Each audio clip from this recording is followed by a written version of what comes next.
Hi there, welcome to the latest version of my live moan. And I have got a special guest with me tonight because we had Basil on from Twitter last night and it was good fun and enjoyed it. So I've made a sort of open offer to all my friends that I have on YouTube World and some who do X Spaces. So Nick was able to join us tonight. And Nick is, if you've never seen Nick, which I'm sure most of you have, because we, me, him, Silver Fox, Preston and stuff, we do similar things and a lot of people are into all the channels. If you've not already seen Nick or want to follow Nick, if you look in the description below, I've put a link to his YouTube channel there, and I think on his YouTube channel you can get his X as well, but put that up if anybody needs to. So, how are you, Nick? Welcome to the show.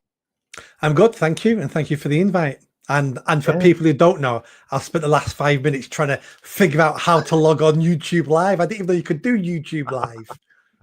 They're good fun. It was Sean Atwood had invited me onto his a couple of weeks ago when I started doing the Keir Starmer stuff. And I think they had me on 3 times. Every time he arrested someone else, me and him would do a live. And the interaction's quite good because when we're YouTubers, we spend a lot of time staring at a camera in a room ourselves and it can get a bit silly. So I quite enjoy them. And so maybe getting a wee community. I think I've done 4 or 5. You see the same people popping up, and it's some names that you recognise in the chat, and it's a good fun. And what I normally do is I do my sort of 10-minute moan as normal to camera, and then go to the panel, go to the members' questions and stuff. So if anybody's got any questions for Nick or I, just please put capital Q twice before you ask your question. It just means when I'm scrolling through, normally there's a few hundred comments, and the questions sort of jump out at me. So, Nick, what I was going to talk about tonight was Humza Yousaf and his late claim. Obviously you're based down south, but you'll be well aware of this nutcase we've got hanging about our politics up here. What's the sort of view of Humza Yousaf from our English neighbours? A joke. That's how he's portrayed in England, as a joke. From the man on the NHS scooter with a broken leg who falls off in the corridor, to him taking over as First Minister and not lasting very long. He's portrayed as a joke. I think that's fair summary, to be fair. Yeah, he gets a lot of that up here as well. Now, what I'll do, just for yourself and the viewers, I'll play a short video. I think it's about 1.5 minutes long. I found it on X earlier on this morning, and I thought, this is a bit mental. So I'll play this, and then this is going to be the main thing we chat on today. So let me just line it up. We have a huge working age demographic time bomb. We also know that by 2050 in both the UK and the European Union, that they will need approximately 45 million workers to sustain our public services. But my goodness, this country's economic prosperity, as well as the European continent's economic prosperity, relies on migration. How on earth are we going to prosper when this continent needs 45 million workers between now and 2050 if we bring up the drawbridge and don't allow people to come here, upskill them, yes, give them lessons and opportunities to learn English. It's a population trap, because what Humza did not mention there is that, guess what? Migrants get old too. They also use the welfare state. They also use public services. So if our answer to the demographic crisis is, let's just keep having more migration, and by the way, let's keep having more low-skill migration, that is not the answer. The answer to this problem is a limited amount of genuinely high-skill migration, which is what politicians promised the British people, Labour politicians and Conservative politicians. They didn't deliver that. They lied to the British people. At the same time as we invest in pro-family policies in the UK, and we encourage people from these islands to have more children. That's a twofold response that we need. That's what Israel's been doing. It's what Hungary and Poland have been doing. The evidence so far is a bit mixed. But we need to do what we did with smoking and the environment.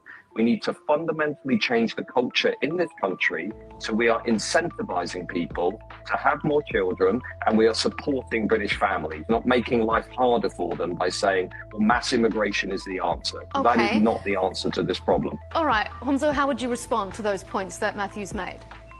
We need migration for the prosperity of this country.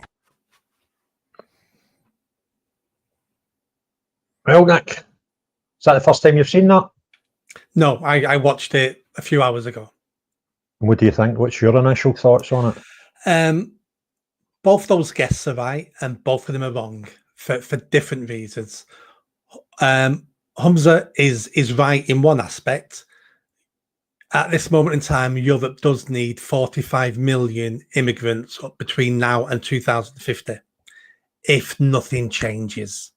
If we convince ourselves the model we've got now is perfect, well, it only continues if we continue doing the same thing. And we know we can't continue doing it. We never should have done this thing in the first place over the last 70 years. But it's unsustainable. It's a Ponzi scheme. It's a short-term answer for politicians who are failing today. So let's look at the NHS as a great example. People are saying all the time, the NHS would collapse without immigration. Perfectly correct. If we removed all immigration today, the NHS would collapse tomorrow. But do you know what? The NHS is collapsing anyway.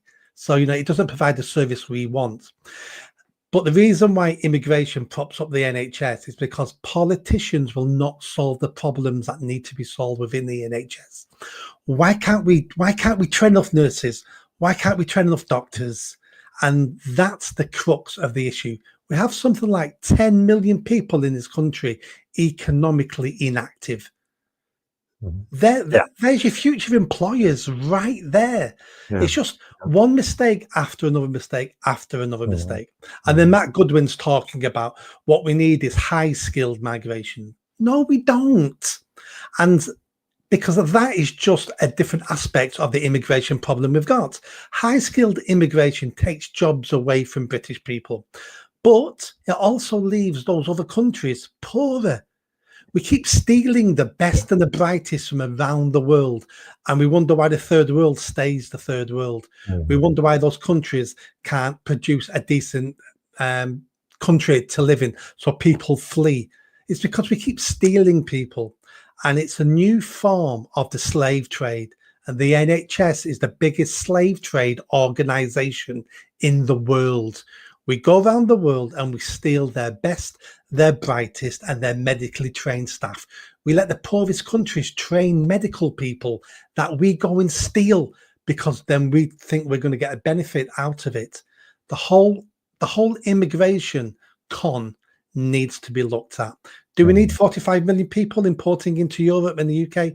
No, we don't. It's killing us. It's absolutely killing us. Yeah.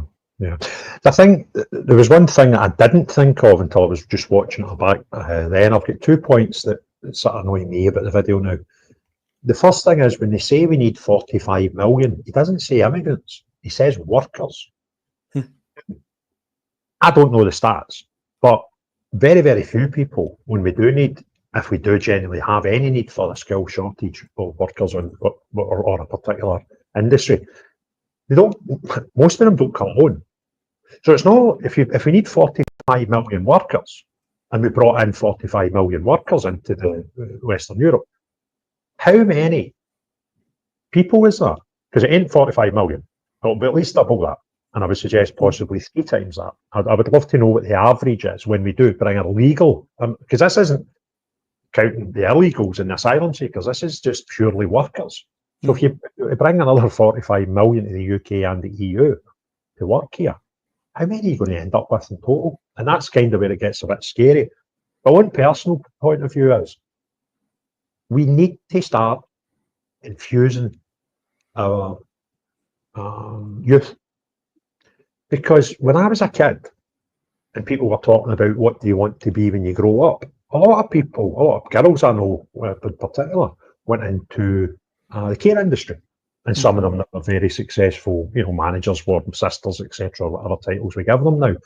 And I talk to them regularly. But what I don't see is, I don't see a lot of the youth, and I deal with a lot of our youth through my youth football club. We've got about 100 kids at a time in there. And you don't hear many who are, want to grow up to be a nurse or a doctor. And we had a case up here where we were advertising for train drivers.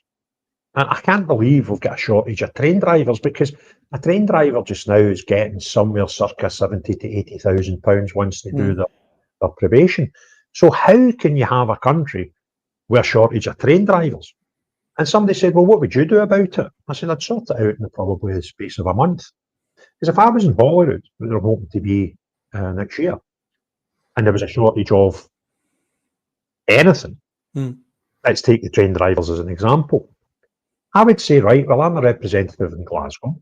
So how many high schools do we have in Glasgow? And I would task somebody with making an appointment with me, somebody from the train industry, and somebody from the transport department, and go and have assemblies with all the 14 to 16-year-olds in all these high schools in Glasgow, and you could probably do that in a month.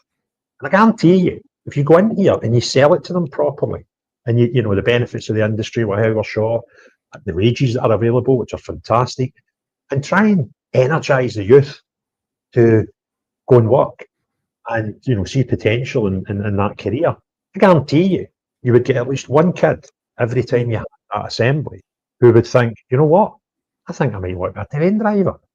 And I don't know, the Scottish Parliament recently made a play that they want Westminster to give them special visas that they can give out, and that's more than what we get normally, over and above any UK-wide stuff that's on.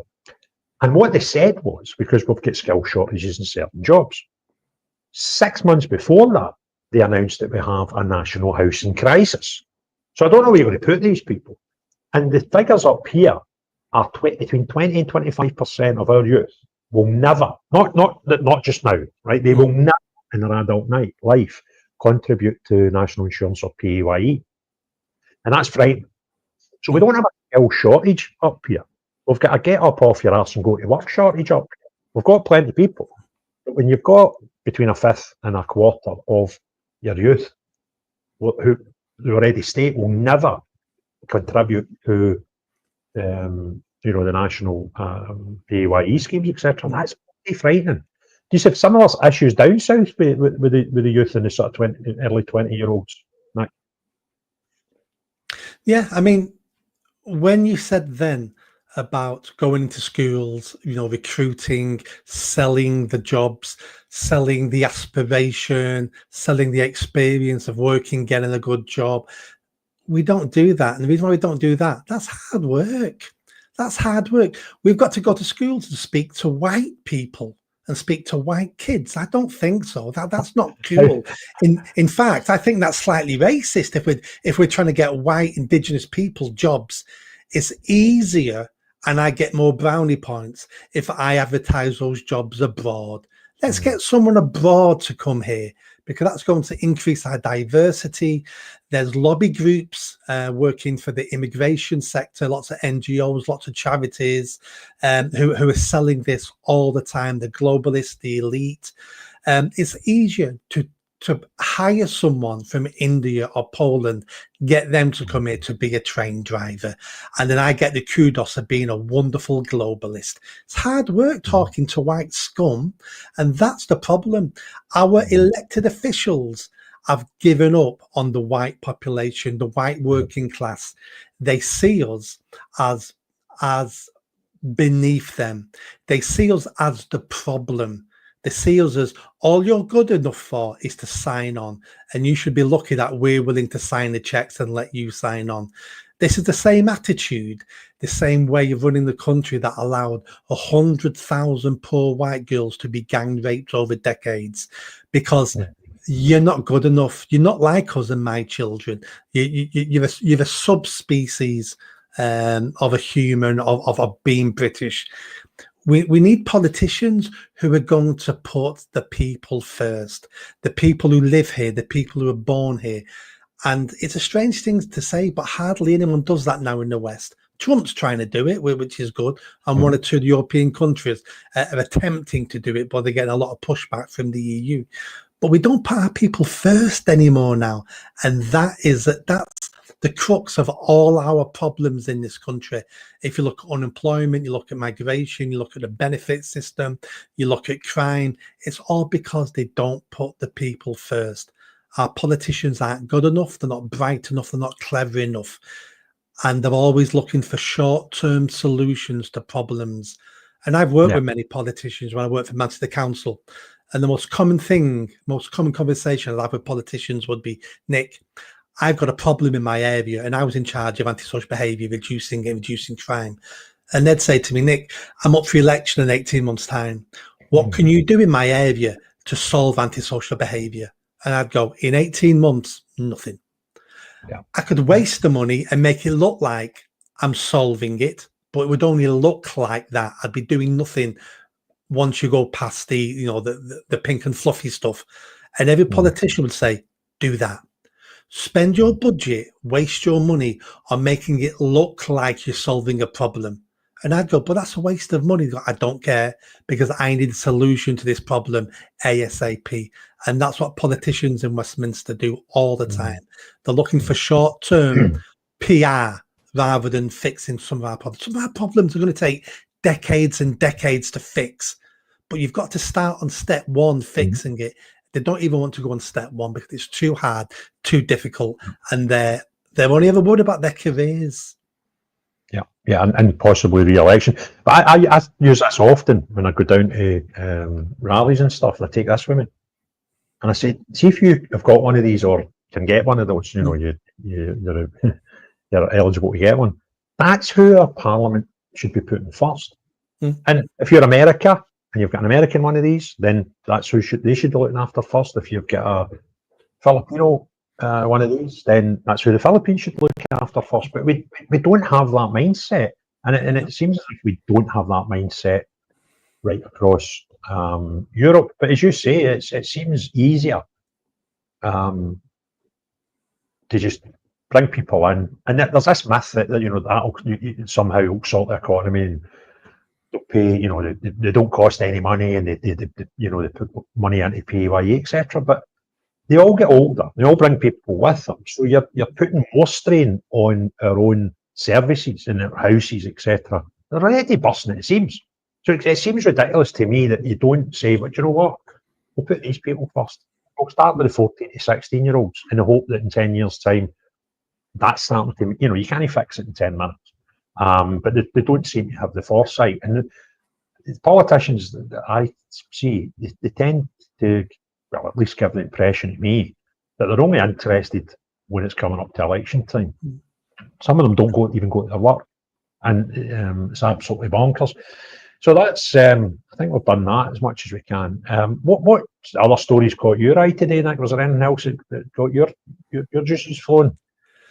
What have I been looking at today?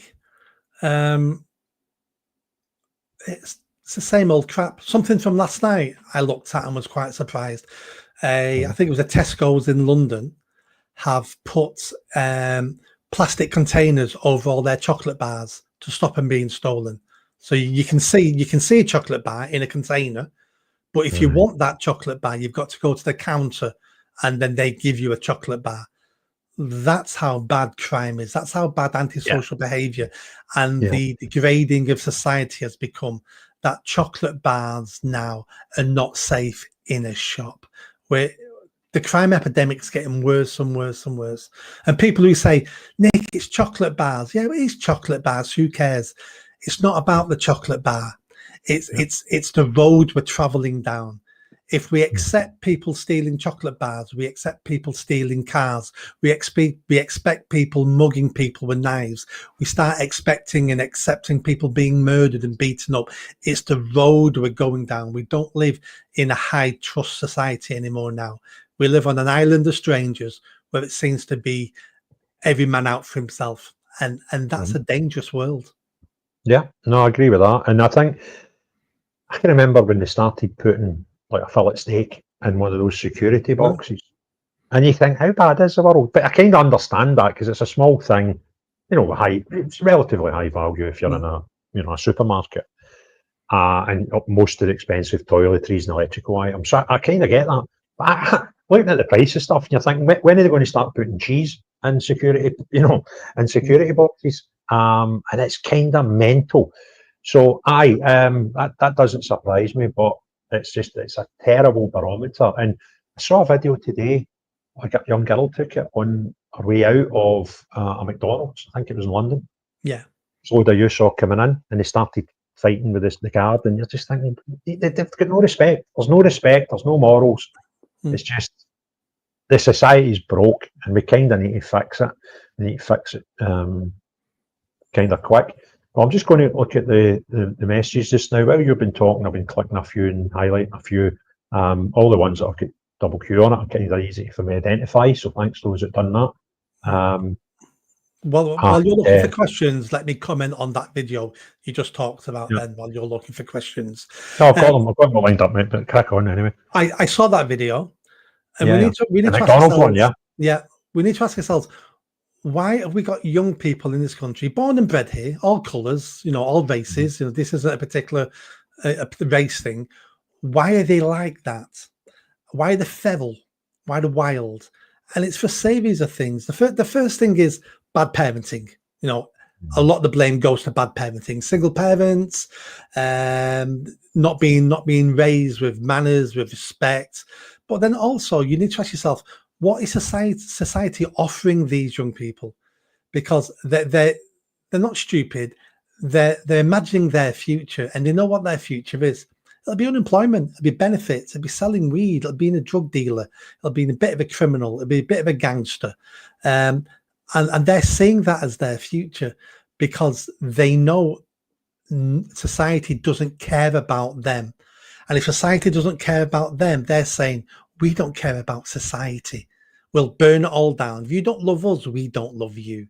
And that's why they're acting out, because there's nothing, there's no value and there's no benefit for not acting out. If those individuals were thinking, right, my life is this, that's planned, I want to go to university, I want to be a doctor, but if I get a criminal record, I can't be a doctor. So there's no deterrence there along the way because they have no aspiration. Society, schooling, and their parents have driven out any aspiration they ever had. We're letting them down. We're letting our youth down. They're playing up. They're getting worse.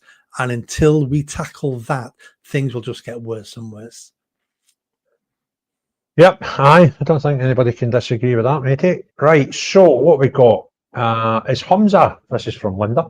Is Humza talking out his backside again? I thought he was leaving Scotland. No, yeah, I see. Well, yeah, but he's got to work until May, until the election, because he's kind of got a job in Holyrood, although he never turns up. So yeah, I think it's quite obvious. He's not leaving yet, but what he's playing at, I don't know. And he's been doing a load of these sort of podcast type things as a guest and coming out with even more outrageous things every day, and it's never about Scotland. Humza himself is actually my representative at in Holyrood. He's my local MSP, my constituency MSP, and that frightens the life out of me because he's never there. So I don't know what he thinks he's doing for the community. He actually lives in Dundee, which is a good. I go to Perth. It takes me about an hour. Yeah, so it's about another 20 minutes away from where the people he's meant to serve. So it must be about 80 to 100 miles away. So it's a bit of a joke, and I think he's trying to line himself up for some UN job or a NGO for some foundation. Absolutely, I'd put money on that. I mean, Humza to me, and I don't mean this as an insult, I mean it's factual. Humza is a DEI hire.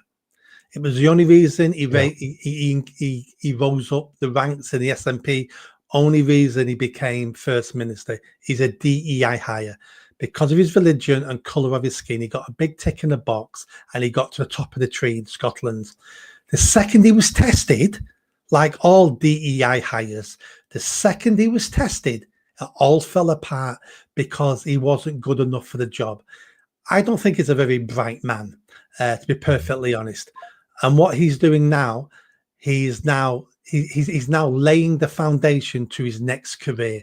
And you're right, his next career will be NGO. It'll be running a charity. It'll be a head of some immigration refugee group, because he's sellable now because he was the first brown Muslim leader of Scotland. And that's in the woke world we live in now. He is like gold dust. So he's got a good job coming once he leaves Holyrood, but he's just not a very bright man. Yeah, and unlike most, he gets his First Minister pension which I believe is half his wage for life, and he stopped becoming the First Minister, which is incredible. It's an absolutely mental thing. Let's see what else we've got here. Hello, Craig. So good to see you and Nick in the interview. You have been treated shockingly. I take it that's about my recent arrest. Thank you for that. It would be great to see you interview Graham Moore of the English Constitution Party. Well, that's a strange thing, because actually somebody that works in his office for him emailed me just last week. And when I saw the email come through, I thought, oh, I know what this is going to be. It's going to be about my arrest. Somebody's wanting me to go and talk about it on a podcast. Which hopefully I'll be able to do. I've got a big meeting tomorrow with the top lawyers in Scotland for this type of thing. And one of the questions is, look, I'm a podcaster, I'm a politician hoping to get elected into Parliament next year. So I kind of need to get myself out and about. So what can and can't I say? And hopefully once that's out, I can start doing the rounds. But what he was actually asking me to do was to go on and have a discussion about the benefits of an independent England. And that terms breaking the UK, and I was like, well, I can't really add much to that debate because I'm a staunch unionist. I quite like the UK being as it is. So there's no point in taking me onto a thing because it'll end up an argument rather than discussing the thing. And if that somebody wants to debate wants me to debate why I'm a unionist, then fine. But that's not what he was wanting. So I said that to the girl, and I says, look, that one's got to be a no. That's no point. I'm not going to fill your criteria there. So I don't know if you got another guest, but it's quite weird that you should say that. Yeah, I interviewed Graham a couple of months ago talking about English. Saw that actually. Yeah, good guest to be fair. Fascinating, very clever, fascinating man. Yeah. And we were discussing about. I remember saying that how the Scottish referendum in 2014 turned a lot of English people into more, to be nationalists more. But there's, I'm not sure where I stand. Depends what day you catch me. Some days I want England to go independent. Other days I want to stay in the Union. So I'm all over the place. But there's a conversation that needs to be had. We need to have that conversation out in the open with the public, see what the public want, both sides of the border, including Wales and Northern Ireland. We don't need another referendum. We've had one, and it ripped the country apart. It ripped Scotland apart. What happened? I didn't realise it at the time, and a lot of people say Unionists won the referendum up here. I don't think they did. The more I reflect on it, because you've got people like me who are just always going to vote to remain, and you've got the separatists who want independent Scotland. We're always going to vote the yes vote. Yeah, that chunk in the middle, and I'm just not sure how big this chunk is. It might be the majority of people who are quite happy with the status quo.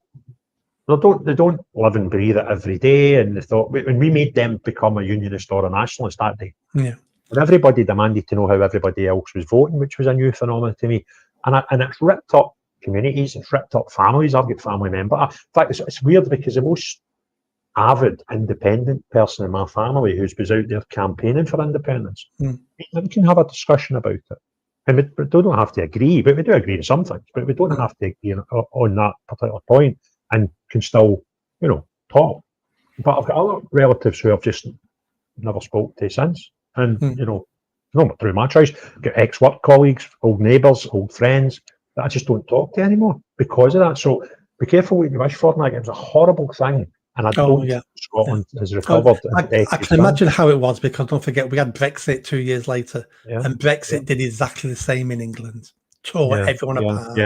Yeah, and we had it double. And it was weird because most of the people who wanted Brexit, it wasn't everybody that wanted Brexit also voted to remain in the UK. It wasn't as clear cut as that, but I would suggest the majority that wanted to remain in the UK and were unionists were wanting out of the EU. But the bizarre thing I found was the majority of those who wanted an independent Scotland wanted part of the EU. And I'm like, well, that's just because you hate the rest of the UK or something like that. That doesn't make sense to me.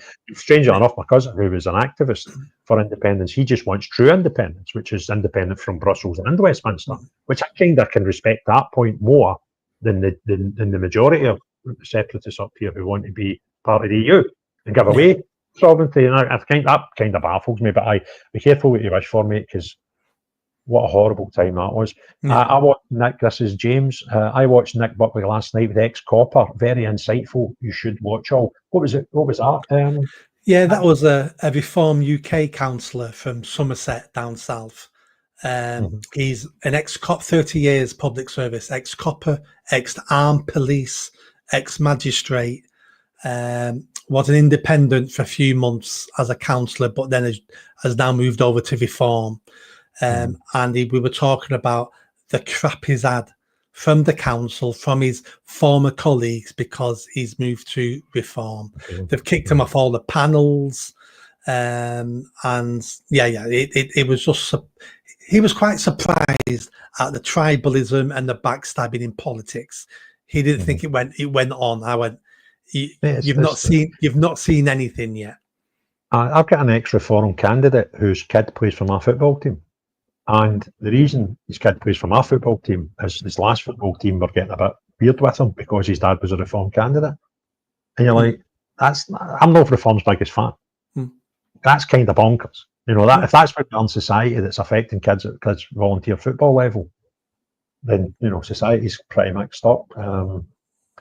There's Zoe. Now, Zoe's one of these names that she's always in the chat, so thanks for your continued support, Zoe.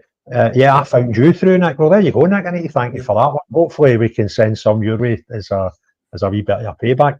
Caroline, with cheeky article, she put this on at 7:30 exactly. Obviously having a wee jibe at me for being late, so I do apologise, Caroline. But it wasn't my fault, right? It was my fault. It was my fault. And for those that were on last night, it was a carry on.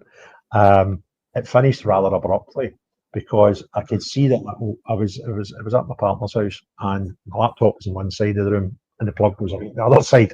So I was running off battery and I'm sitting watching the battery level go down. I'm thinking, I better wrap this up. It's going to die. And I had Basil on as a guest, and my computer was showing about 6%. And I had just said, literally, going to need to wrap this up. I'm down at 6%, and my computer just went beep off. Right, and I ran and got the plug in, turned my computer back on. And I'm on, and I'm like, is my camera button? Everything was working apart from my mic.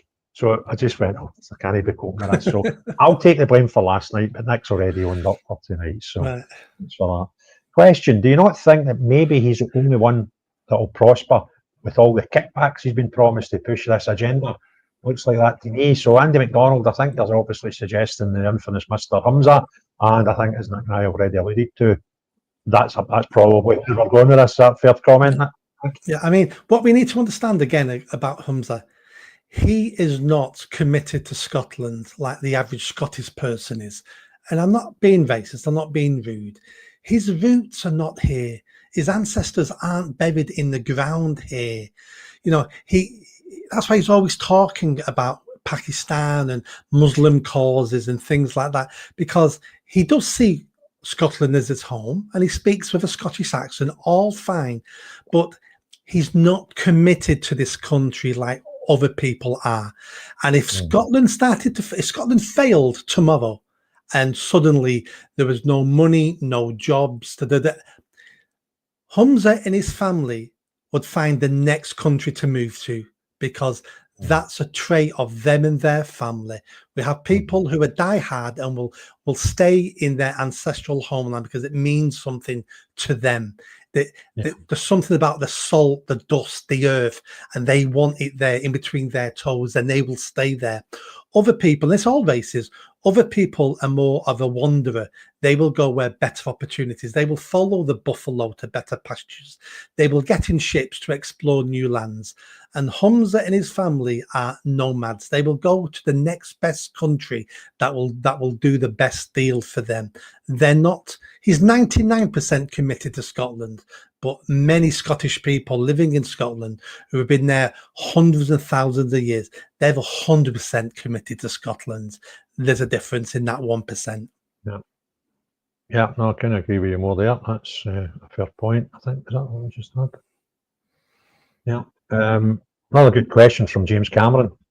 Who is going to replace all these young, high-skilled people who are leaving the UK? Well, the first thing we're going to do is identify, are we getting more leaving than you would normally expect? And if that is the case, what's making them go? We kind of need to identify that before we solve that problem. But who should be replacing them is the next generation of young people. But that's where the problem is in my eyes. If we sort that out and we energise them and give them hope and, sell them the notion of going and making, a decent career for yourself in whatever field it is. If you're good with your hands, it's construction. If you're good with your head, it's maybe science. I don't know. If you're good at talking, it could be sales or services. And identify these things early and encourage kids that, that's what you should be doing. You should be aiming to possibly, we're at that point now where people are possibly now following their parents where they've maybe never worked because we've got a benefit of the society and, have them determined and a bit of drive in them. That's kind of what I think.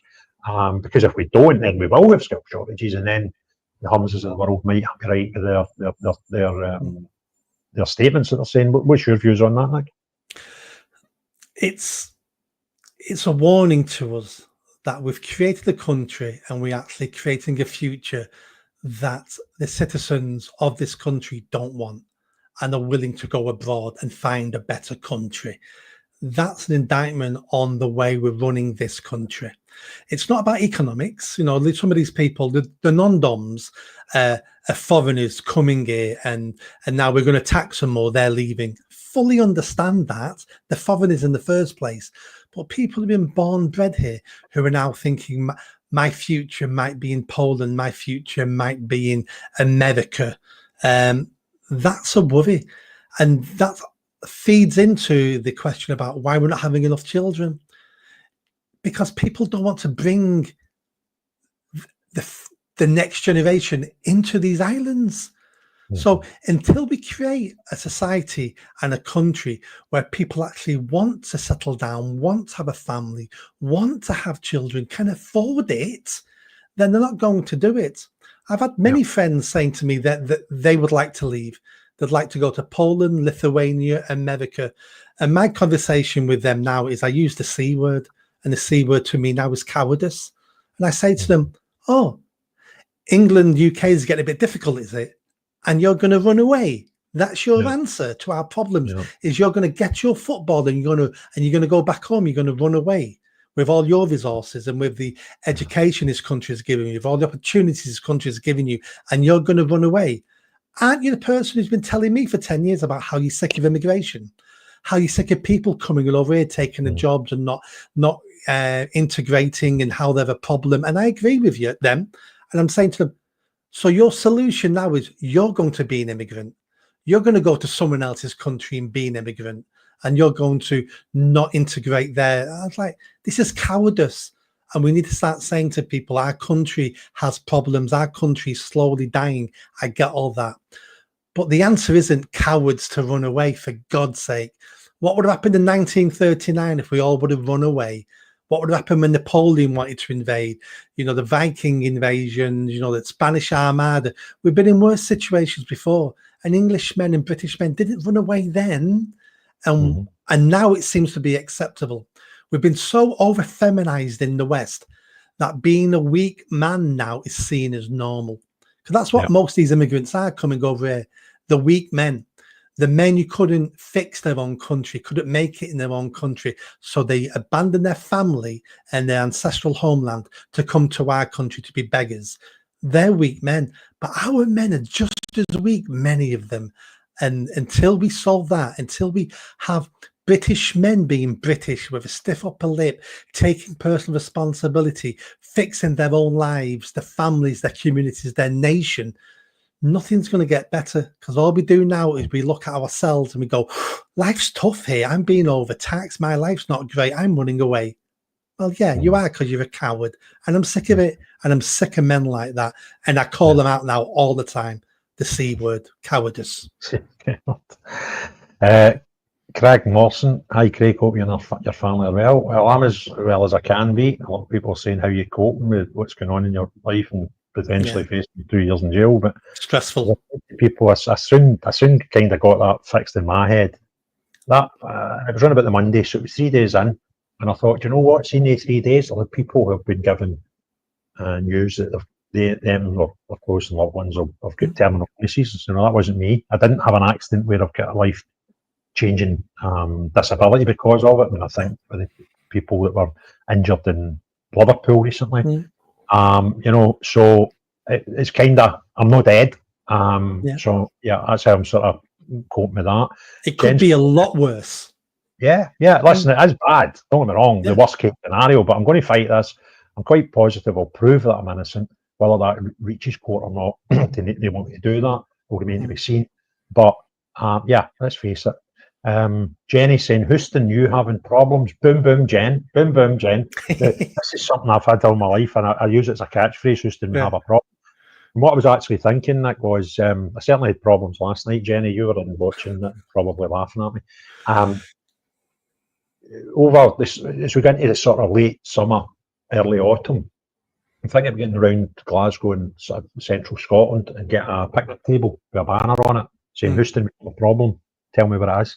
And just film it and just try and see, you know, what people are. I think I know what people have got concerns about is high immigration, lack of housing, cost of living, knife crime, these sort of things. I think that's kind of where we are, and I think we've all got those feelings. But I would like to know from the public, sit down and tell me. So hopefully when I go out into Holyrood next year, I can, you know, it's not just my list of things that I'm annoyed about that I can have a tick list for. It can be those as well. So I quite like that Jen's just gave me a wee reminder of what I'm planning to do. Craig, I have a question for you, the gent that you're talking to. Right, well, you need to pay attention first, Craig, right? And that's put a view on it, fire it into the chat, and I'll try and catch it. I have done a through, and I've lifted about a dozen or so now before we finish up. When I finish these ones, I'll go and see if there's any more before we finish up. Question, not hate, just facts. Aye, England stroke Wales, 3,000 mosques, 130 Sharia courts, 50 Sharia councils, 9 mayors, 4 million Muslims, 78% of women do not work and claim benefits, 63% of all Muslims don't work. Yeah, there's no question in there. It's a statement, and I don't think because you are using facts, get any disagreement from either of us two on that one. Is that fair to say? I mean, those are facts. But me, I don't necessarily see Muslims as the problem. Because what I see immigration from the third world as the problem. The fact they're Muslims is incidental to me, because I know lots of Muslims who are born here over many generations and have assimilated, and apart from their religion, you wouldn't even know they were different to us. We have Africans, Christian Africans in this country, again, from the third world, who are just as destructive, just as much as a problem as the Muslims from the third world. Immigration is the problem. It isn't necessarily the religion of the people. I mean, the way they practice their religion, of course, that's an issue. But that's because they're from the third world. It's we need to concentrate more on mass immigration and stopping that. That then solves many of our other problems without having to dissect what parts of mass immigration do we think we don't want. Let's just call it mass immigration. Yeah, and I need to disagree with you slightly on that one point, and it might just be luck on our part. But we had a kid who came to play for us, and his father had a local African superstore, and he was quite prominent in his church. He used to do English language lessons for people who just, you know, didn't have a good grasp of that language. And once he came into the club, and they'd been about maybe 10 at the time, maybe a bit younger actually. And he was comfortable. He started every few weeks he would phone me up and say, Craig, I've got a boy in the church and his son is 12, do you have space in that team? And within a few months, he really brought a lot of Africans into our club. And I remember one night commenting on it to one of our other coaches. And the Christian Africans that we had were actually, I thought, the better discipline than the indigenous kids. They seemed more respectful. So that's my own personal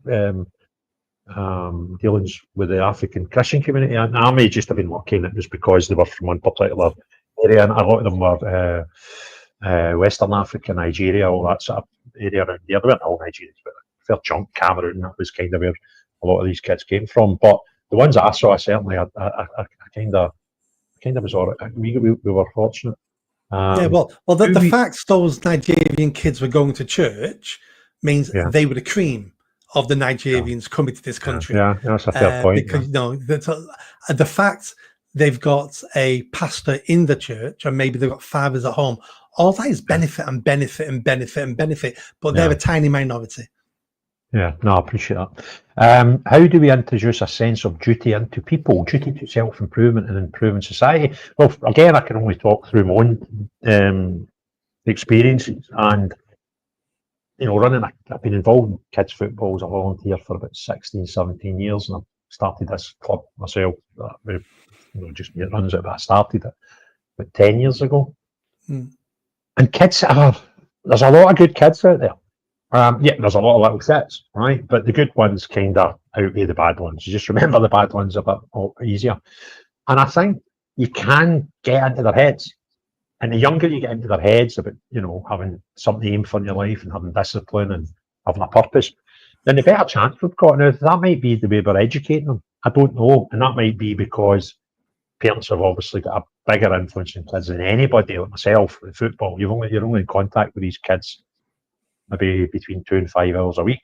So, you can have a certain input into them. The parents are obviously going to have far bigger influence, and rightly so. But can we influence them more at schools? Are we teaching them right? Are we, teaching them skills that they think, when am I ever going to use trigonometry, even if I flip burgers at Burger King, right? But we can give kids, and I see it with my own eyes in front of me, when you talk to them in a way to inspire them, you can have really, really good positive results. And I've seen that with kids from, great family backgrounds to kids there was one kid that we dealt with quite a bit. He was from a single parent situation. He ended up at his grand's. She couldn't cope well. We ended up in the care. And even at that point, we still kept him at the club when he came to football. So we have positive impacts with any kids through all the, the different spectrums of society. So I kind of think that's the key to it. And that's just with my experiences. What about you, Nick? How do you answer that one? In two different ways. The first way to answer this is agreeing with you. I've spent over 2 decades doing what you've just been talking about then. That's what I got my MBE for. Working with kids on the street, stopping them getting involved in crime and antisocial behaviour. I designed projects for Greater Manchester Police doing this, same with Manchester Council. Then I set a charity up, an award-winning charity doing this sort of work across Greater Manchester. I've advised a couple of different prime ministers now on doing this across the country. Never led anywhere. I never got a lordship or anything like that. But on an individual level, you're right. It's about seeing the value in every individual, and every individual has value. You may struggle to find it because they're hiding it, they're so disruptive, but every individual has value. If you've got a kid, if you're a parent or an uncle and there's children in your family you think are going off the rails, my advice was, first of all, you need to be involved in their lives. I think it's something like 90% of men in jails in the UK came from single parent households, didn't have fathers at home. 90%. There's the problem. No fathers at home. Now, I always get accused of, you're having a go at single mums. Well, no, all I'm doing is stating the facts. It's hard raising kids. Humans are complicated to raise. That's why we're designed to have 2 parents. Lots of animals get the female pregnant, disappear, and the female raises the next generation. We're not designed for that because it's hard raising human babies and children. They need both parents, and both parents bring a different perspective to that child. Get your kids involved in football clubs, things like the Scouts, Army Cadets, something where there's some discipline, because kids might tell you they don't want discipline, but when kids have discipline and rules, they thrive because they know where the boundaries are. They don't have to wonder, can I cross that line or not? How do I get around that rule? Once they know what the rules are and those rules are enforced, kids then can relax because they know I'm in a safe space. I know what the rules are. I don't have to worry about anything. And then believe in them, help them, support them. I've met so many kids who I'd say to them in the police station, what do you want to do? After you've left school, and they're like, nothing, I don't know. It's like, how don't you know? I could handle it when they said, I want to be a Premiership footballer. I want to be Ronaldo. And it's like, well, I get that. You're never going to happen, but I get, at least it's a dream, it's an aspiration. But to get to 14, 15 and you go, nothing, I don't want to do anything. We've sucked out their dreams. And what probably happened was at 5, 6, 7, 8, 9 years old, they tried stuff, they failed, they fell on the backside. Parents didn't care. They were laughed at. No one helped them up. No one built them up again. No one told them to try again. No one helped them correct the mistakes, why they failed. And eventually they learnt, I fail at everything. And it hurts when I fail. But if I don't try, I don't fail, and it doesn't hurt. And we need people supporting our young people to be better than they are. Everybody can be better than what they are. And there's no point being better than someone else, because that's an unfair match. All of us, what we need to do is try to be better than the person we were yesterday, because that's who we're in competition with. Us yesterday, not Ronaldo. We're not going to be as good. There's no point competing against Ronaldo. Compete against yourself. Be a better version of who you were yesterday. So that's what I do on an individual level. On a governmental level, what we need to do is we need to dramatically shrink the size of the state. We're now basically a socialist country. The government does everything for everybody. And the more it does, the less we do for ourselves. And it's called learned behavior, because we expect the government to step in all the time and solve our problems. You know, we've got government now feeding children during school holidays. So that's one thing parents don't have to do anymore now.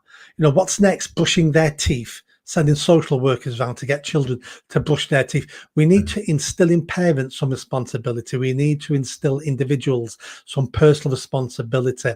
But it's hard to do when the state is so big and the state interferes in all our lives every minute of every day. Yeah, no, fair comment.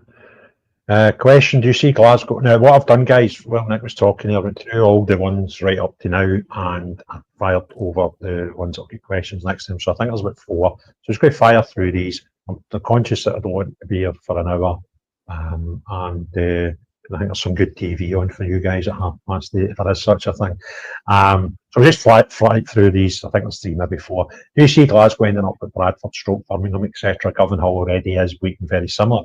Yeah, there's areas in Glasgow that are already similar to the places down south that you mentioned, where they're, you know, predominantly people of one single race, and in some instances are not safe for people who are not in that race to go to. And I've done a video not so long ago where Alex Kearney, who runs the Spartan Child Protection, had went to Govan Hill, which is Nicola Sturgeon's constituency, oddly enough, Nick, and it's one of the worst in Glasgow.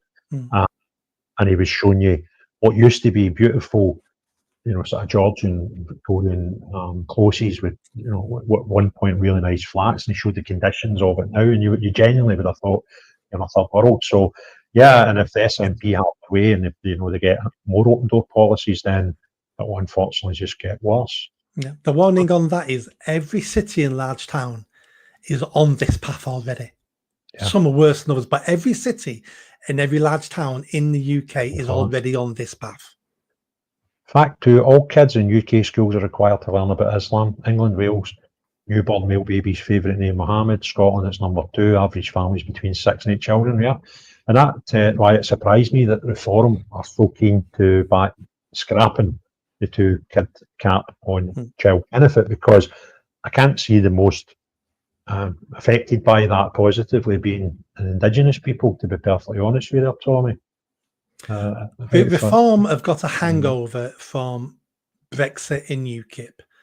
The people in Reform are mired by accusations over decades and decades of being racist and Nazis. And they're bending over backwards all the time to show people that we're not Nazis, we're not racist. Do you know what? The vast majority of people in the country don't think they're racist, don't think they're Nazis. They need to strengthen up their backbone a bit, and they need to stop pandering to these socialist, woke, leftist idiots. The words Nazi and fascist and racist don't mean anything anymore now. They really don't. So stop being scared of those words. Quite right. I've sort of done that one, Andy, just with a previous question, so I'll go over that twice. Andy McDonald, have you considered once charges are dropped a defamation suit? Okay, well, I'm going to cop out of that one, Andy, and just say, stay tuned. I think you'll figure it out for there. So, Nick, I kind of think we've worked our way through the questions. The comments are just like, I don't know how many there's probably about 1,000 or so there. So, Yeah, and I hope we've picked up all the questions. You enjoyed the experience on tonight? Yeah. I enjoy speaking to people more than staring into a camera on my own and trying to have a conversation with myself. I don't do many like that. That's why I'm always inviting you, David, Preston. I mean, like people on my channel all the time, because I'd rather speak to someone. I find it really hard talking to a camera.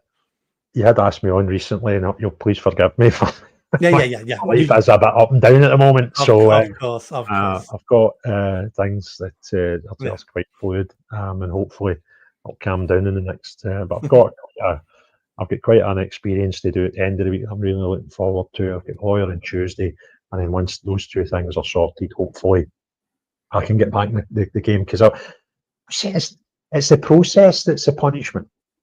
You know what I mean? We hope with this whole thing, and there's a couple of videos that I've thought about doing, and I'm like, no, I'm going to see the lawyer on Tuesday. I'll just, do that first.